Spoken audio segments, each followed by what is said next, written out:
Dr. Amy Neilson is an Australian emergency doctor who knew some of the paramedics who were killed in Gaza from her time working there last year, and she joins us now. Amy Neilson, welcome. So, yeah, as I just said, you knew some of these men who were killed. What have the past several days been like for you, realising what's happened to them? Joe, it's just horrific, it's been devastating. So many of my friends, colleagues, and of course, so many ordinary Australians are following the events in Palestine closely, and people keep reflecting that you think it can't get any worse, and then it does. I worked with the PRCS in Khan Yunis for 2 weeks last year. It's a short time. These men were from the Rafah unit. However, two of them were known to me from the very natural kind of movement between bases, and of course these are these are ambulances, these are transport mechanisms, and people move about. And one of my colleagues from PRCS messaged me, someone I keep in touch with, when the men went missing.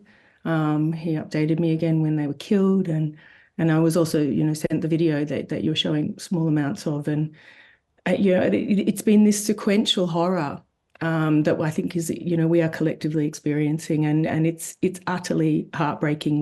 We need those with power to be acting to stop these crimes of the Israeli state. And so you say you were there for 2 weeks. Explain for us what you were doing. Yeah, so, any international teams come into a setting like Gaza right now for shorter periods of time. What we do absolutely pales into insignificance compared to what the Palestinian staff do.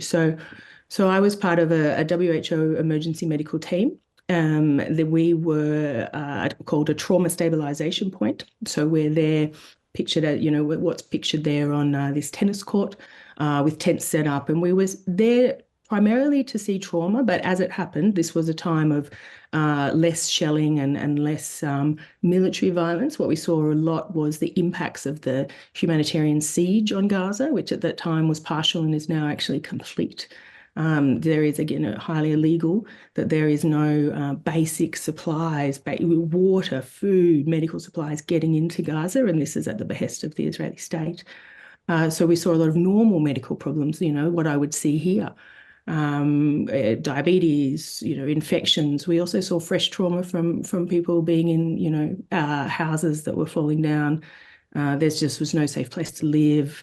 People are cold, people are hot. They were unable to sort of live in this environment without any safe housing. And what can you tell us generally about the medics you knew, who you had interactions with over that 2 weeks, and previously who we now know were killed in this Israeli attack on the convoy? The PRCS is the largest leading provider of emergency medical care in Gaza, right? Like, they are this extraordinary group of people, men and women. And they have ambulances, they respond to call outs, they run an emergency room operation, they run clinics, they see people, they transport them to other levels of care.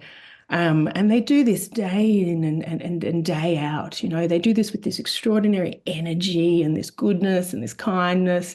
They have a kitchen that feeds people. It's a massive operation, and it's a massive humanitarian operation, and it's possibly the best one I've ever seen in my life. The men that I knew were just beautiful men. I mean, they're not perfect. They're humans. You don't have to be perfect to be somebody who is deserving of the right to live or the right to any kind of respect under international humanitarian law. These are people. They had days when they were sad and days when they were happy, but they did this work with this energy that I've never seen in any team ever in my life. They were extraordinary.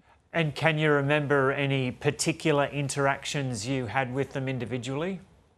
Oh, there's many. I mean, we just worked as a team, like we consulted on patients together. We sort of had these tents set up that were, one was, for our team, which was from Kados, the German organization, and the other was from the PRCS, but we just moved between them. We became friends. We're still friends with a lot of people. We still message. We ate together. We managed patients together. It's literally just all normal daily life. And so explain for us the depth of grief in the medical humanitarian community and the concern about work in conflict areas now. Yeah, Joe, I mean, we know that Israel is committing war crimes. We know they are killing and abducting medical staff. We know they're killing journalists. We know they're killing all manner of civilians. We're seeing death tolls of children that we've never seen before.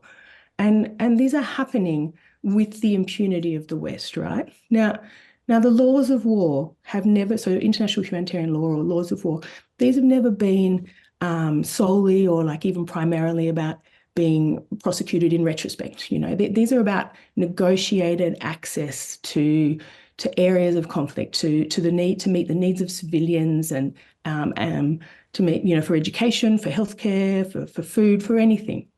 And we know for a long time that there's no safe place in Gaza. Now I've worked in Iraq, in Syria, in Libya, in South Sudan, in many dangerous places, but I've never been in a situation where there's no safe place. And that was a year ago when I was there. We know that every moment any of us are alive in Gaza is some mix of luck or the Israelis deciding that that's okay and leaving us with permission to live. And that is insane. From the perspective of work in conflict, it means the space doesn't exist anymore. And that space, due to the impunity granted to Israel by the West, potentially won't exist in other conflicts either. So we either use IHL and we use the processes of the ICC and the ICJ now to really do something about this, or we lose this space to work in conflict altogether. What do you make of the IDF's argument that it's continuing to target Hamas militants and it is still maintaining there were Hamas militants in this convoy that was hit? The IDF says the same thing every time. The IDF have massacred that many Palestinian civilians. They have bombed every hospital in Gaza. They have abducted and killed medical workers. And they say what they want. I absolutely appreciate the Palestinian Red Crescent's call for an independent, impartial inquiry. There is no evidence that the IDF can investigate itself. What more can be done by the international community to attempt to address this? The Australian government says it's leading a push to pursue a new declaration for the protection of humanitarian personnel. I welcome any declaration for the protection of humanitarian personnel, but I think your question is the kicker, is what can we do? There's been all these calls, the Australian government likes to call for all parties to adhere to IHL, but let's not confuse calls with action. We have action that is available to us. Ties with Israel have not been in any way affected by these extreme attacks on healthcare, on journalists, on children. Military exports, including from Australia, continue to Israel, as best I understand, with no public scrutiny. Money is being made out of perpetuating this hell. That's mad.